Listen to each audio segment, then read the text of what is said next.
So we're living in a time when the world is unsettled, out of control. So it's normal that we might feel that way too. So many people are not feeling safe these days and feeling more anxious than they've ever felt before.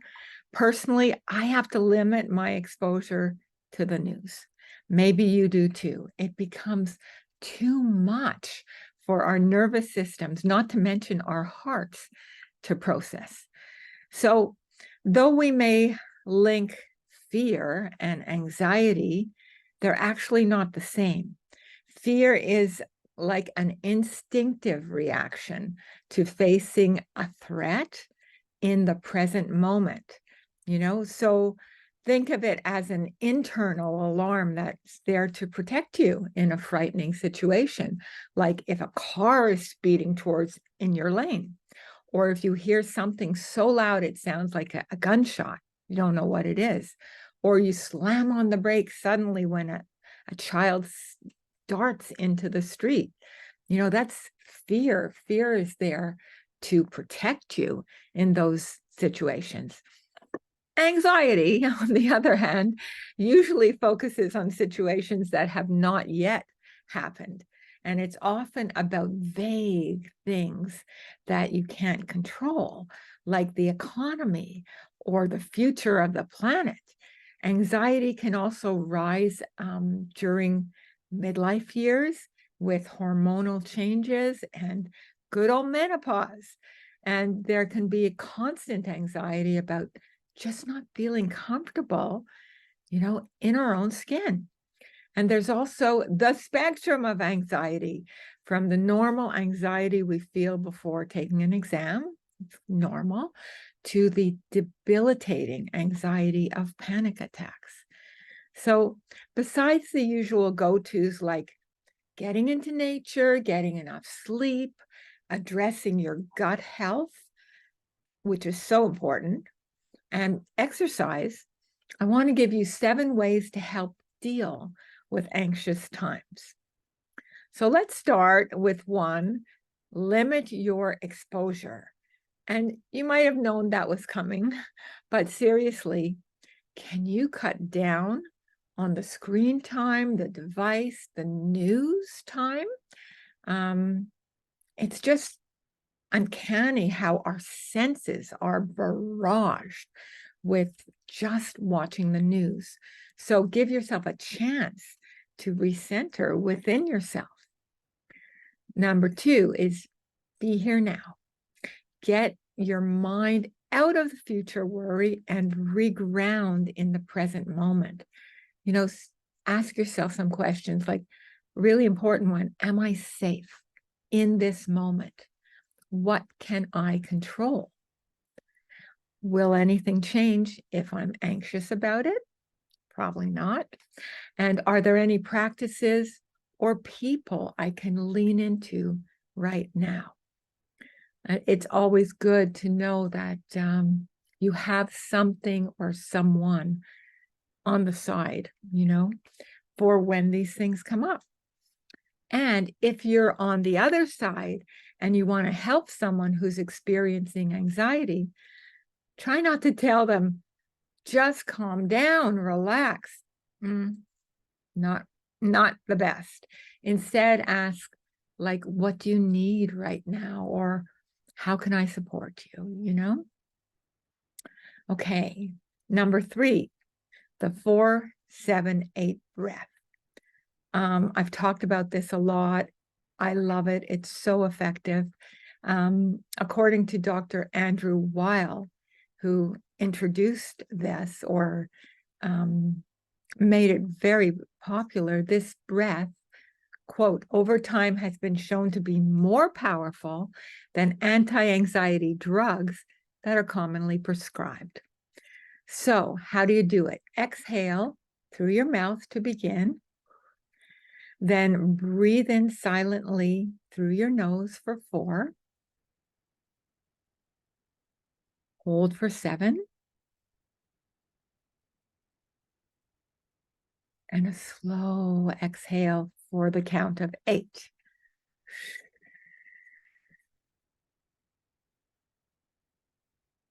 And there are videos on his website, Dr. Andrew Weil, where he actually has the countdown.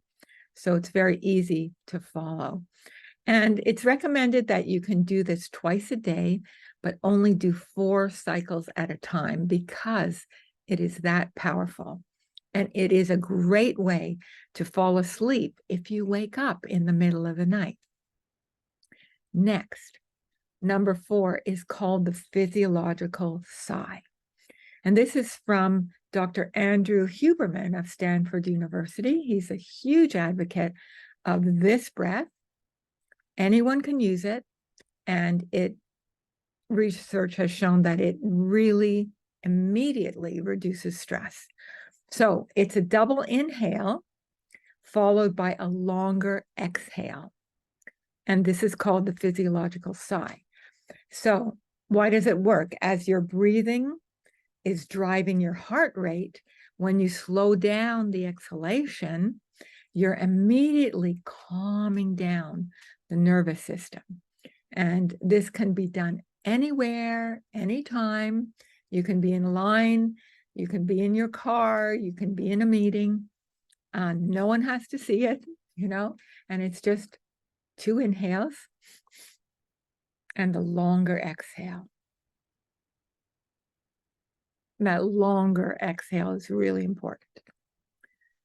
Next, number 5, something called mindfulness 5-4-3-2-1.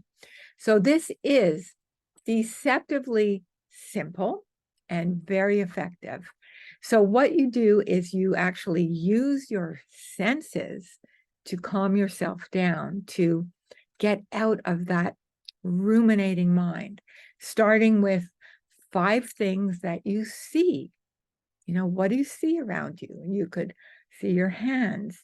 You could see a cup of tea or coffee. You could see your pet, a favorite plant, the sky, whatever it is. 5 things that you see. Next, 4 things that you can feel, like your feet on the ground. That's very grounding, your feet on the ground. You could feel a ring on your finger. You could feel the phone in your hand. You could feel, your t-shirt or your top against your skin, whatever. Then it's 3 things that you can hear. That could be your own breath, actually.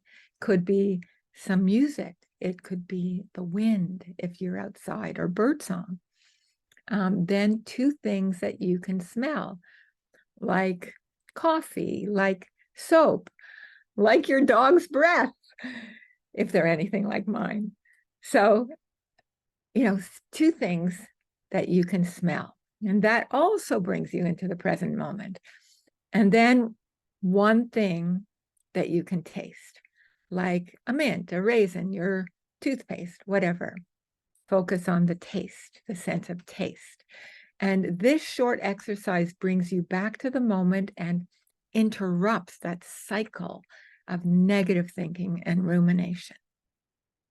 Now I want to give you something more energetic. And this is, you could call it a visualization. This is about your protective bubble. So imagine a protective bubble around you, top, bottom, below your feet, in front of you, in back of you, on the sides, and fill it. Imagine it filling up with protective golden light.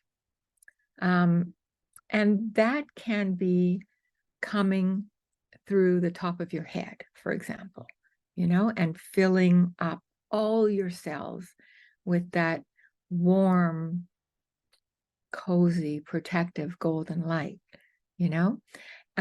and here's another thing. If you feel that the negativity around you is super strong, potent, then you can visualize an electric blue shell that is around this golden bubble. And on contact, it dissolves the negativity on contact, almost like this a bug zapper, and it's gone. So you could see that golden light entering the top of your head as a constant stream. What that says is that you are connecting to something greater, something safe, something bigger than yourself, a positive energy. And you're actually bringing that into your field, right?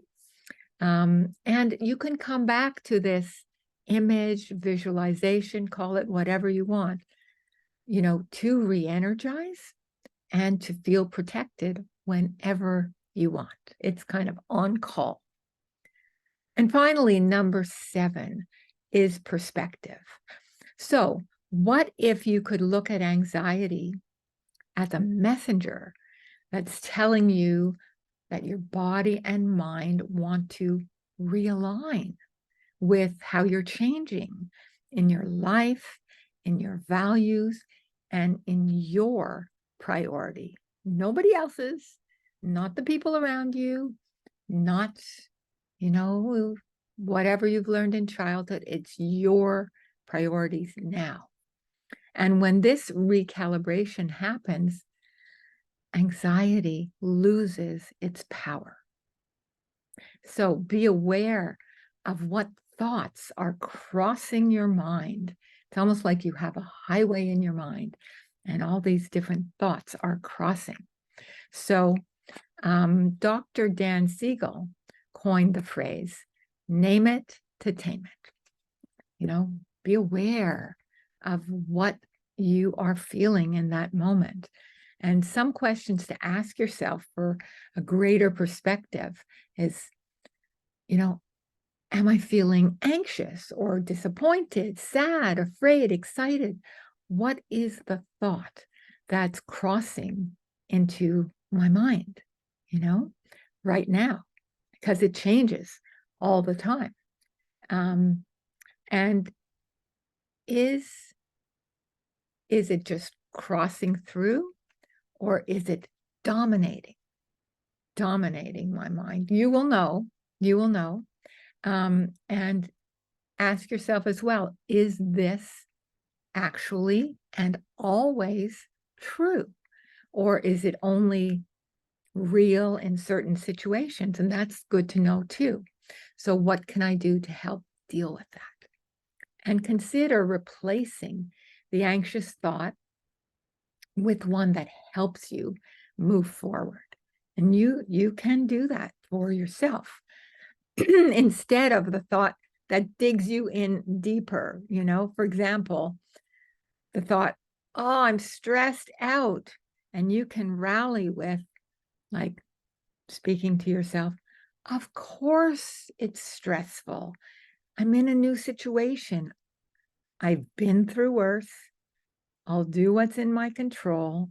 And that's about all I can do right now. It'll be okay. And that's the way you can train yourself to speak to yourself. So when that thought comes in and wants to take over, you have a strategy, you have a tool, you can come back with that or something like it, depending on the situation. So imagine also that you are like a coach for yourself, and your job is to detect the critic. There's that critic again. Okay, I'm stepping in. And you're the coach, Also imagine that you are observing your thoughts and not caught up, not ensnared, not ruled by them, because thoughts come and go, emotions come and go, right? And your true self, your inner self, is the one who witnesses that and who's there for you always, So anxiety is giving you clues about what needs to be looked at in your life. Something needs to shift. That's the voice of anxiety. It's telling you Something's not working here. I'm feeling anxious. My body is anxious. My mind is anxious. What's going on, right? And you can use that information to know yourself better. And then you can make a choice on what you will do to move yourself forward. So, in that way, anxiety is not the enemy, it's actually there to give you valuable information. So, yeah, so we've gone through a whole bunch of those. Pick one or two and try that out over the week and notice how that changes for you. So wonderful to be with you, and I'll see you next time. Bye for now.